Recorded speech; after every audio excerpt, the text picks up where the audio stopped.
المساجد لله فلا تدعوا مع الله أحدا.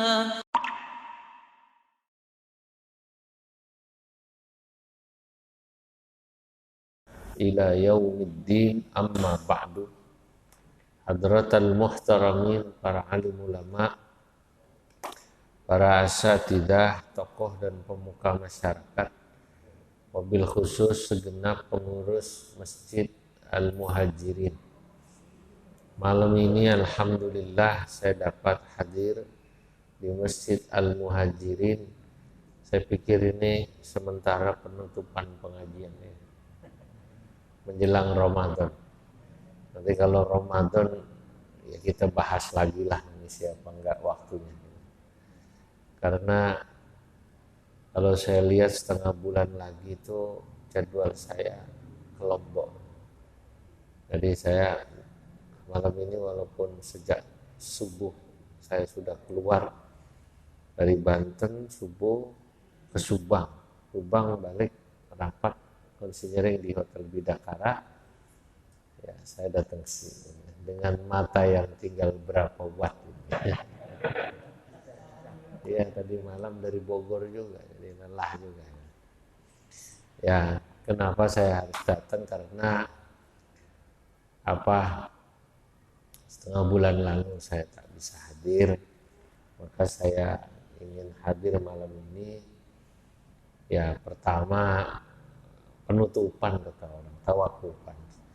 Keduanya juga ya kangen ya sebulan. Para jamaah yang dimuliakan Allah Subhanahu wa taala, saya ingat saya sebulan lalu itu saya bicara tentang Isra Mi'raj. Dan ketika kita membahas Isra Mi'raj itu yang lalu kita sebenarnya belum selesai. Karena pastinya waktu yang belum cukup. Kemarin kita baru membahas bahwa dari Isra Mi'raj itu sesungguhnya ada pesan kalau kehidupan kita ini terdiri dari dua sisi. Pertama, hablum minallah, dan kedua, hablum minannas. Hablum minannas itu digambarkan dalam Isra Mi'raj dengan perjalanan Nabi dari Masjidil Haram ke Masjidil Aqsa. Itu disebut dengan perjalanan bumi. Artinya dari bumi ke bumi. Yang oleh Imam Al-Marawi disebut dengan Ar-Rihlatul Ardiyah. Tapi juga Nabi dalam perjalanan itu melanjutkan naik ke langit. Nah, yang disebut Mi'raj. Apa namanya? Mi'raj. Mi'raj itu oleh Al-Marawi disebut dengan Ar-Rihlatus Samawiyah. Perjalanan langit atau hablum minallah. Ya, hidup kita ini ya cuma dua. Kalau tidak urusannya hablum minan nas, ya hablum minallah. Tapi sesungguhnya pada kedua aspek itu satu sama lain tak bisa dipisahkan. Setiap ada ibadah yang sifatnya kelihatannya hablum minallah, sesungguhnya di sana ada unsur hablum minan nasnya. Dan apalagi ibadah yang kelihatannya hablum minan nas, pasti ada unsur hablum minallahnya. Misalnya kita bekerja, mencari rezeki yang halal buat keluarga, ya hakikatnya itu ibadah juga kepada Allah. Walaupun itu hubungannya dengan manusia. Nengok orang sakit, itu kan hablum minan nas. Ya hakikatnya yaitu menjalankan perintah Allah. Ngasih orang gak bisa makan, begitulah. Ya, hadirin ya yang dimuliakan Allah. Makanya dalam hadis qudsi, ada satu hadis qudsi berbunyi, hai anak Adam, aku sakit, kenapa kalian tidak menengokku, kata Allah. Ya. Ya. Aku lapar, kenapa kalian tidak memberiku makan? Itu ada hadis qudsi begitu kan. Lalu manusia yang oleh Allah ditanya seperti itu dalam hadis qudsi, nanti di akhirat dia balik bertanya, ya Allah, bagaimana aku memberimu makan? Engkau adalah zat yang maha kaya. Kata Allah, si fulan tetanggamu, temanmu, saudaramu itu tak bisa makan. Sesungguhnya ketika kau memberi makan dia, sama dengan membuatku senang. Jadi, begitu juga si fulan tetanggamu sakit, kenapa kau tak menengoknya? Sebab kalau kau menengok tetanggamu yang sakit, sesungguhnya kau sama dengan membuatku gembira. Jadi gitu sebenarnya. Nah begitu juga dalam unsur hablum minallah, sholat. Sholat itu ya hablum minallah. Puasa itu hablum minallah. Tapi sesungguhnya dalam unsur sholat itu ada hablum minannas. Misalnya sholat sekarang inilah di masjid ya. Kita sholat berjamaah. Kenapa kok diperintahkan atau disunnahkan menggunakan pakaian yang bersih? Menggunakan minyak wangi. Itu karena memang kita mau kumpul orang banyak selain memang mau menghadap pada Allah. Jangan orang sholat di masjid, mohon maaf pakaiannya kotor, maaf bau. Nah, itu sesungguhnya dia sholat tapi mengganggu orang. Itu hadis yang sangat terkenal. Ketika ada sahabat sholat, mohon maaf, habis makan bawang merah atau putih mentah, basol atau saum, itu bahasa Arabnya. Oleh Nabi langsung ditegur kan. Kata Nabi dalam hadis itu, man akala sauman au basalan falyatazil masjidan. Dalam satu riwayat, fala yaqrabanna musallana. Barang siapa orang yang makan bawang putih atau merah mentah, lalu dia belum siwakan atau sikat gigi atau menghilangkan bau mulutnya, kata Nabi jangan dekat-dekat masjid saya. Nah, itu menunjukkan bahwa Islam ini sesungguhnya ya syariat yang memang disyariatkan untuk manusia. Jadi inti daripada syariat Islam itu ya kemanusiaan. Makanya kalau kita memperhatikan syariat Islam, itu semua syariat Islam pasti isinya keadilan buat manusia, rahmat buat manusia, maslahat buat manusia. Udah gitu aja. Jadi kalau dibilang apakah Allah butuh ibadah kita? Enggak butuh. Ibadah kita ya buat sesama manusia. Tapi kita harus menjalankan perintah Allah karena memang kita hamba Allah. Sholat kita buat kita. Apalagi sedekah. Ya buat kita dan buat manusia. Ya. Saya sering katakan, apakah Allah Subhanahu wa ta'ala itu akan sedih kalau masjid misalnya ditutup atau jamaahnya sepi? Enggak. Masjid ditutup, jamaah sepi, itu yang sedih pengurus karena kotak amalnya berkurang. Lah iya, Allah enggak. Tekor katanya. Enggak bisa buat bayar AC. Tidak, sama sekali tidak. Jadi katanya wa qala Musa in takfuru antum wa man fil ardi jami'an. Nabi Musa itu pernah berkata kepada Bani Israel, hai Bani Israel, kalau kalian kufur, kok tidak mau menyembah kepada Allah, kata Nabi Musa yang diceritakan Allah dalam Quran, fa innallaha ghaniyyun 'anil 'alamin, Allah tidak butuh. Nah, makanya ada satu ungkapan yang saya sangat senang, ungkapan menggambarkan tentang Islam ya ini. Jangan hanya bagian dari Islam saja. Sholat itu bagian dari Islam. Tapi inti daripada ajaran Islam itu nilainya apa saja. Ini nih. Asy-syari'atu adlun kulluha.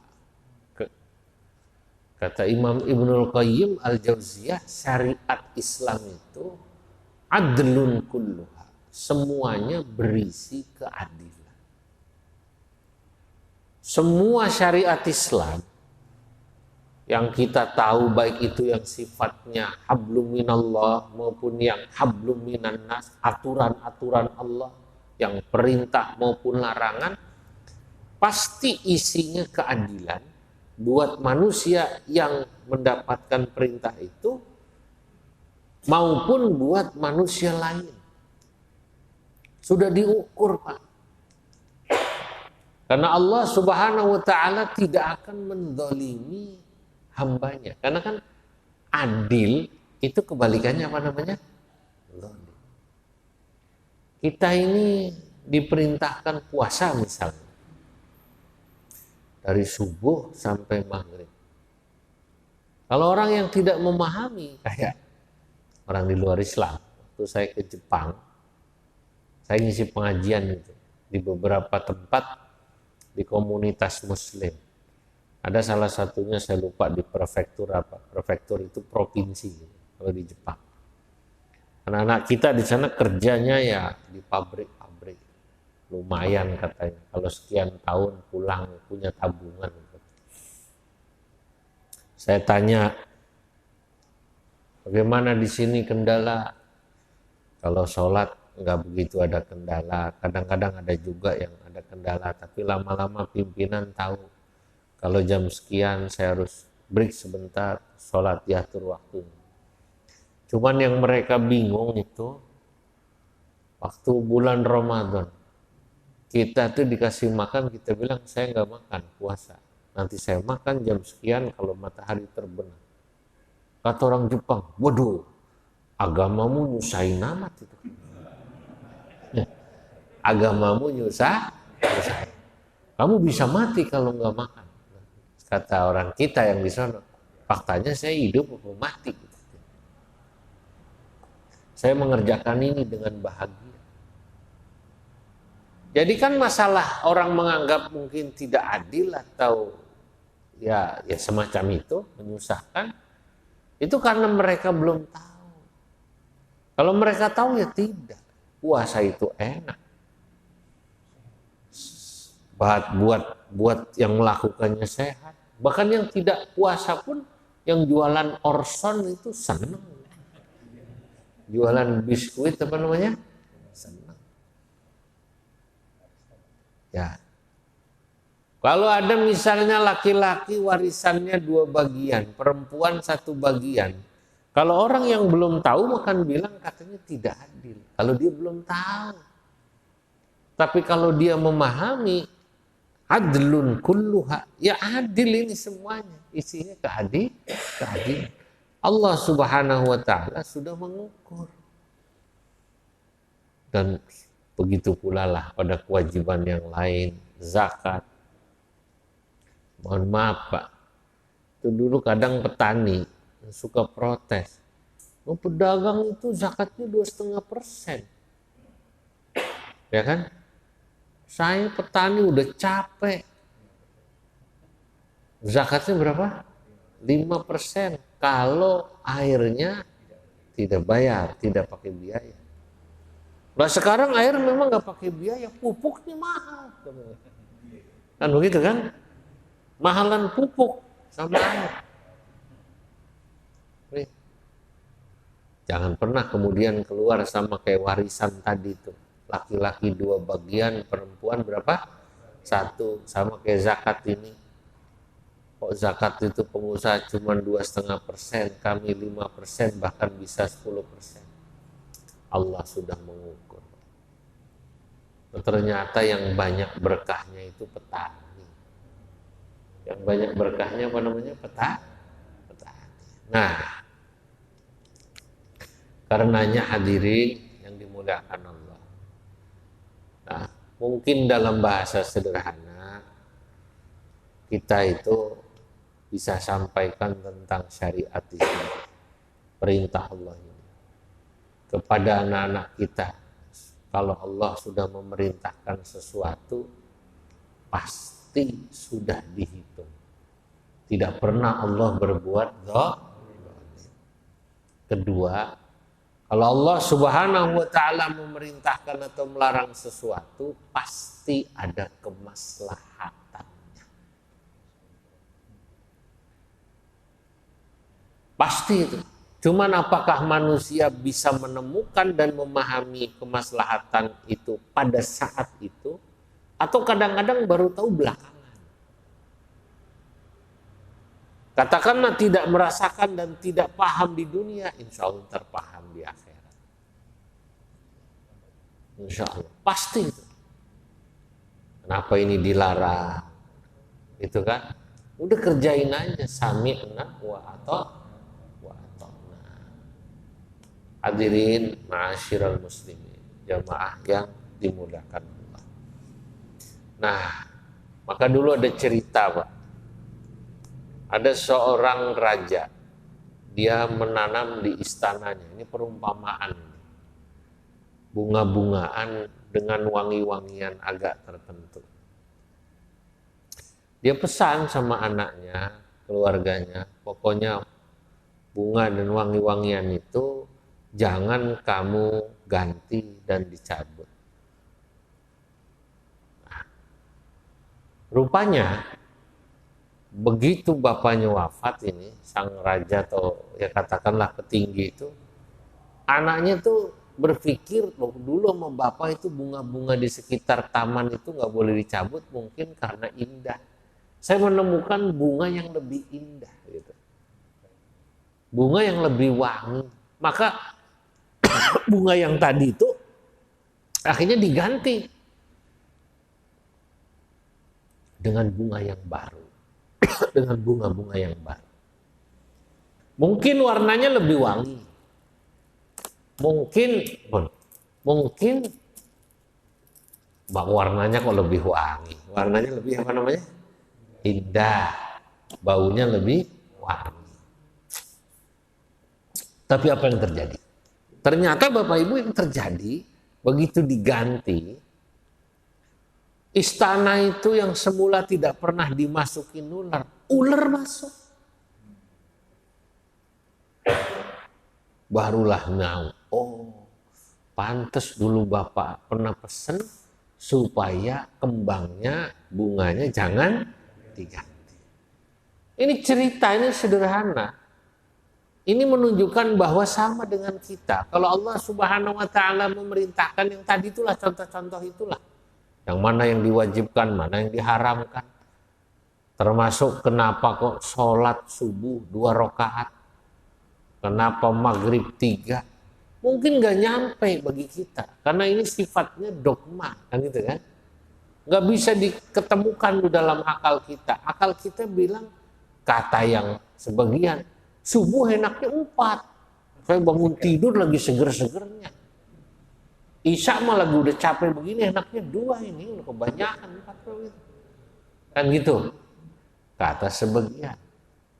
Terutama orang-orang. Tapi sudahlah, kalau Allah sudah menentukan, ya segitu. Jangan dirubah.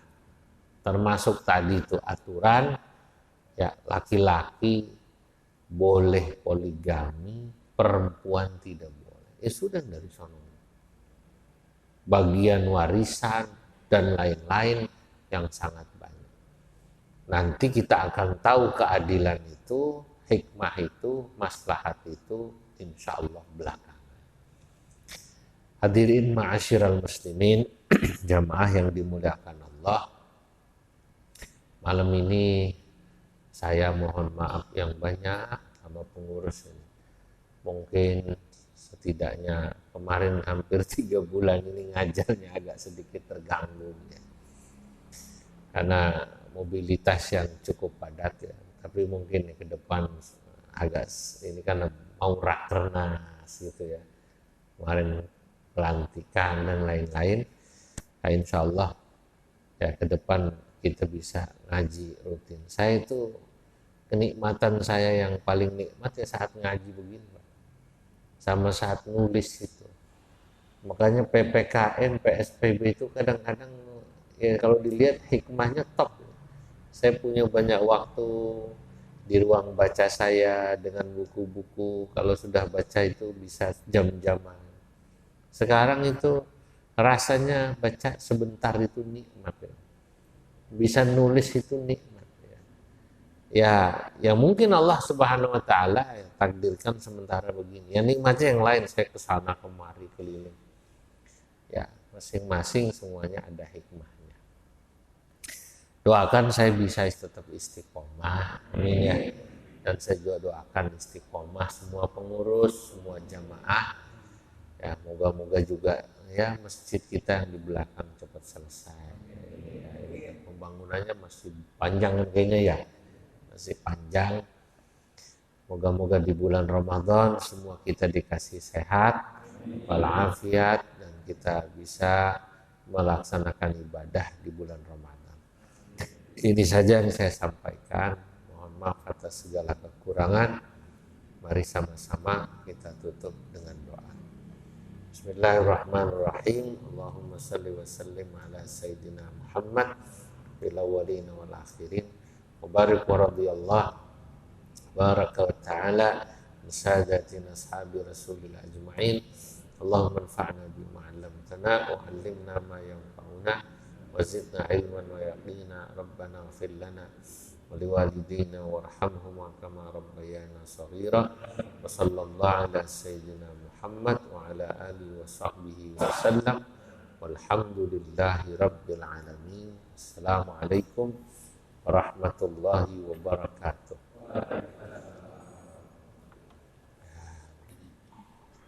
وأن المساجد لله فلا تدعوا مع الله أحدا